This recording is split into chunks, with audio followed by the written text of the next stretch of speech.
The Prophet ﷺ made a public announcement to the Muslims, most likely in the house of Dar al-Arqam. And he said, Allah has shown me the land that you shall emigrate to. And it is a land of date palms between two volcanic plains. According to one version, the Prophet ﷺ announced it, but he didn't know the city. Then a few days later, he said, Allah has told me it is Yathrib. In one version, he said, I thought it might be Khaybar, but it is in fact Yathrib. In another version, he said, I thought it might be, he mentioned a land in Yemen. But both of those places don't have volcanic mounds around them. It's only Medina that has both of these signs. So he gave them permission to emigrate. So the Muslims began emigrating by ones and twos secretly. So the first person to emigrate, it is said, was Abu Salama. And Abu Salama gathered his belongings, took his stuff, he put his wife, and he had one child at the time, put them on his camel. So Abu Salama didn't do this secretly. He thought, this is my business, I can take whatever I want, right? And that's why, this was one of the reasons why people started migrating secretly, because of this story. So when he leaves, the Quraysh come and confront him with their weapons. And they said, oh Abu Salama, where do you think you're going?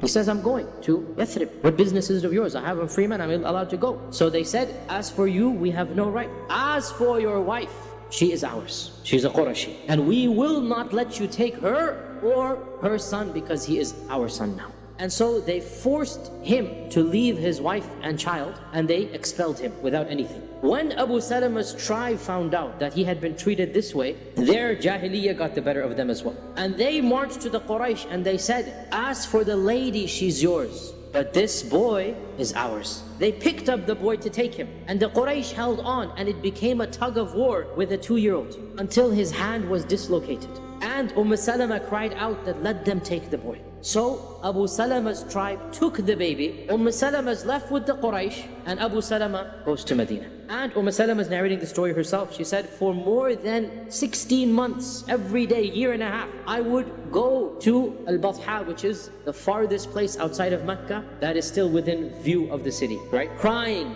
in the desert, because that's where her child and her son and her husband have gone, right? Until finally, some of my cousins had sympathy on me, and they came and they begged the elders, what do you have to do? She's just a lady. She wants to go with her husband and child. Let her go. So after a year and a half, they let her go. She went to the tribe of her husband, and by this time as well, tempers had calmed down. So they gave back her the boy, and so she took the boy and she just walked into the desert, putting her trust in Allah that I need to get to Medina somehow. And so she says that by the time I got to Tan'im, there I met Uthman ibn Talha coming back from one of his expeditions. Maybe he went hunting, something. And he's coming back, he sees me all alone at Tan'im, and he's not a Muslim at this time. So Uthman says, what are you doing? So she says, I'm going to my husband, Abu Salama. So he says, you're all alone. He says, I have no one. I have Allah Azza wa Jal. So Uthman says, Wallahi, this will not be. I will take you. Salama says that I don't think there is any more noble gentleman amongst all of the Arabs than Uthman. He walked the entire way and he led the camel from Mecca to Medina, and he didn't say a word to me, but when it was time to stop, he would tell the camel to come down, and he would go forward and turn his back on me. When I would get down, he would put me under the tree, let me sleep, and he would sleep by the camel. And then in the morning I would get back on the camel, and we proceeded this way, all the way from Mecca to Medina, until finally when I could see the houses of Yathrib, basically, he said, your husband is over there, and he then let me go on the camel. This is at least a 2-week journey, one way. On the way back, he doesn't even have a camel. This is Uthman ibn Talha. Also, there's many other stories as well about this early immigration and the problems that people suffered. Suhaib al-Rumi. Suhaib decides to leave as well. It looks like he tried to leave surreptitiously, but eventually his news spread. The militia from the Quraysh marched outside of the city and surrounded him. Suhaib was armed. He pulled out his bow and his arrow, and he said, O people of Quraysh, I have 40 bows in my quiver, and I swear by Allah that none of you will get to me until I've used all 40. And then when you get to me, here is my sword,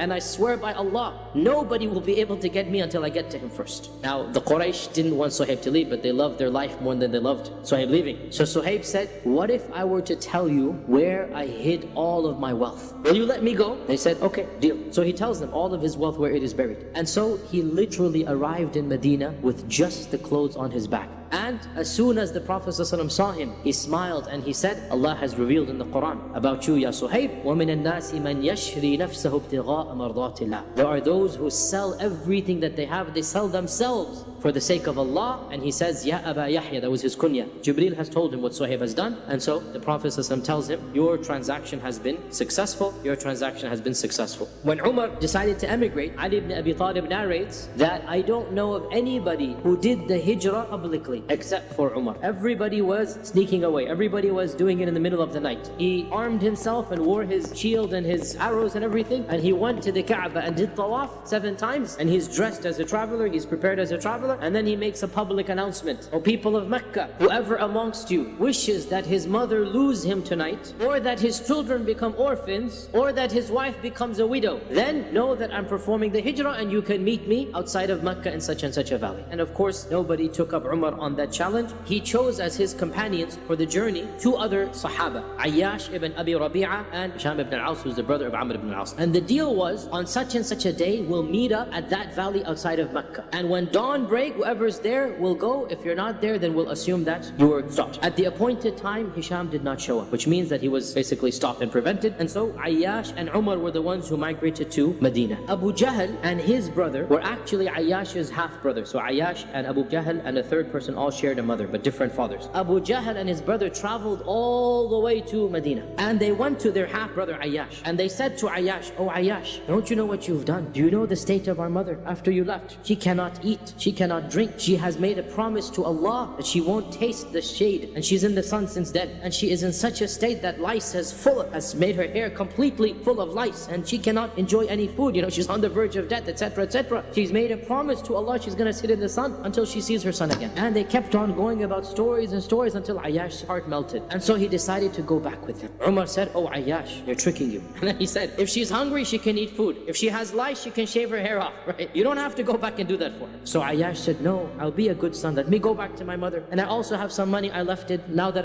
everything is secure here, I can bring the money back with me. Umar said to him, if it's money, wallahi, I'll give you all that you have. Don't go. And they kept on insisting that, no, come back. Your mother needs you, this and that. And so Ayyash's heart became soft for his mother. So Umar pulled him aside and said, hey, look, if you're going to go, take my camel. Because my camel is stronger and faster than theirs. And if you find any treachery, ride back immediately to Medina. And then eventually, as the road goes on, they start chit-chatting. You know how it goes in the safar, you open up and they're laughing and joking. Abu Jahl then says, oh, looks like my camel is weary and tired. Why don't we just ride on yours because it is stronger? And so Ayyash doesn't realize that this is a trap. So he makes the camel sit down. As soon as he do this, they jump on him. And they tie him up and they make him a prisoner. And they carry him back to Medina as a prisoner. And they march him around Mecca saying, this is how we treat our fools. So they bring Ayyash back and he discovers that Hisham, the one they were supposed to meet, is also being held prisoner. So he gets thrown into the dungeon with Hisham. And the Prophet ﷺ eventually migrates to Medina. His first dua qunut was about Hisham and Amr, Ayyash and all of these people. And he would say, Oh Allah, save Ayyash. Oh Allah, save Salama ibn Hisham. Oh Allah, save the Mustad'afin. Oh Allah, send your punishment upon the Quraysh. And he kept on asking the Muslims, who will volunteer to save Ayyash? Until finally, Al-Walid ibn al-Walid, Khalid ibn al-Walid's older brother, he said, I will do it, Ya Rasulullah. And so he traveled to Mecca, entered it in the middle of the night, and Allah Azza wa Jalla blessed him to basically find out where this dungeon was because it's not public knowledge. And in the middle of the night, he broke into the dungeon and he cut the bonds of Ayyash and Hisham and saved and rescued them and brought them back to Medina. And the point that we need to underscore, the Prophet ﷺ was really one of the last, if not the last, adult Muslim to emigrate to Medina. The only people left after the Prophet ﷺ were some of the women and children, such as the family of Abu Bakr, such as Ali. Otherwise, basically all of the adults had migrated before.